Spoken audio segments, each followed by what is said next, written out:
अम्मा बचाओ अम्मा। लेकिन सविता अंदर सो चुकी थी और वो इस सब से अनजान थी। बेचारी गौरा मार खाती रहती है और उसे सूखा चारा तक नहीं मिलता। इसके बाद अजीत अंदर जाकर सो जाता है। इधर गौरा रोने लगती है। हे भगवान, कम से कम मेरा नहीं तो मेरे बच्चे का ध्यान करो। अगर मैं मर गई तो मेरा बच्चा भी मर जाएगा।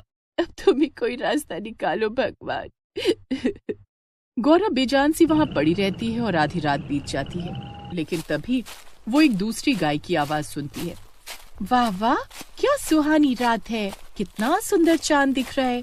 इस चांदनी रात में और ठंडी ठंडी हवा में टहलने का तो मजा ही कुछ और है। कौन है? कोई है क्या? कौन गुजर रहा है यहाँ से? मैं तो बसंती हूँ। और तुम?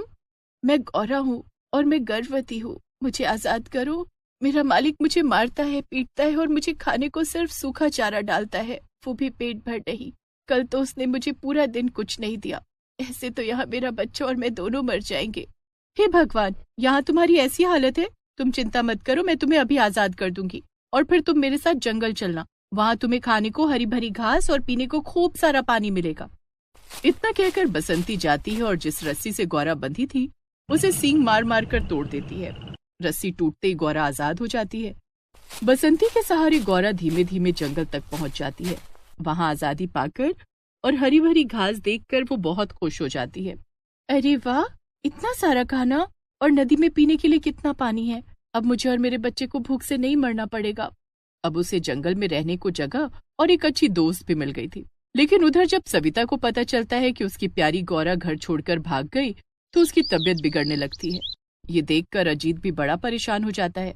माँ, ये दवा खा लो। अरे, एक गाय की वजह से अपनी तबीयत क्यों खराब करती हो? उसके रहने से हमें कोई फायदा तो था नहीं।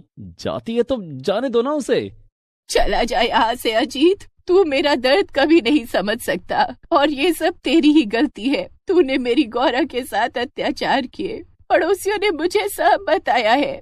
उसे भूखा रखा इसीलिए वो भाग गई। मुझे कोई दवा नहीं खानी।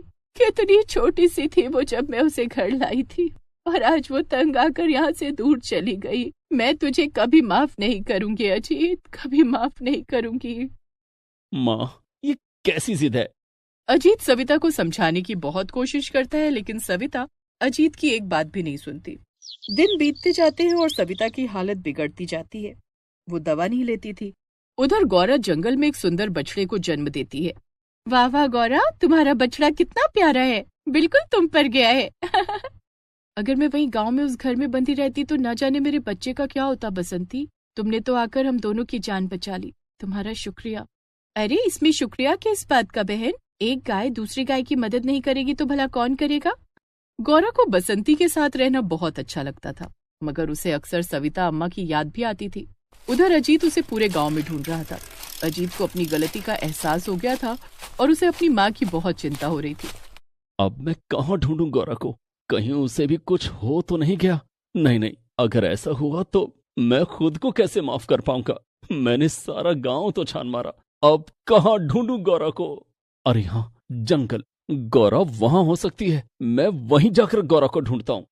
इसी तरह गौरा को ढूंढते ढूंढते अजीत जंगल में भी पहुंच जाता है। पूरा दिन भूखा प्यासा घूमने के बाद अजीत को जंगल में गौरा दिखी जाती है। गौरा के साथ उसका छोटा सा बछड़ा भी था और बसंती भी। गौरा तो अजीत को देखकर थोड़ा डर जाती है। माफ कर दो गौरा, मुझे माफ कर दो। मुझसे बहुत बड़ी भूल हो गई। मैंने तुम पर बड़े अत्याचार किए, लेकिन मुझे अब अपनी गलती का एहसास हो गया है। अगर तुम वापस नहीं चली तो मेरी माँ सच में मर जाएगी। उन्होंने तुम्हारी याद में खाना पीना, यहाँ तक कि दवाइयाँ लेना भी छोड़ दिया है। सविता के बारे में सुनकर गौरा को बहुत दुख पहुंचता है। क्या अम्मा की इतनी बुरी हालत है? फिर तो मुझे उनके पास जाना ही चाहिए। बसंती, क्या मैं जाऊं? अब तो इसे भी अपनी गलती का एहसास हो गया है। मैं अम्मा को ऐसे नहीं छोड़ सकती हूँ। ठीक है गौरा, तुम जाओ, मैं तुमसे और तुम्हारी प्यारे से बछड़े से मिलने आया करूंगी। ठीक है बसंती, मुझे तुम बहुत याद आओगी। मुझसे मिलने जल्दी जल्दी आती रहना। इसके बाद गौरा बसंती से अलविदा कहती है और अजीत के साथ वापस गांव चली जाती है। सविता गौरा को देखकर बहुत खुश हो जाती है। मेरी गौरा, तू वापस आ गई। कहाँ चली गई थी तू? और तेरा ये बच्चा, ये कितना प्यारा है। तुम दोनों को देखकर तो मेरे सारे दुख ही दूर हो गए। गौरा सविता के पास जाकर बैठ जाती है और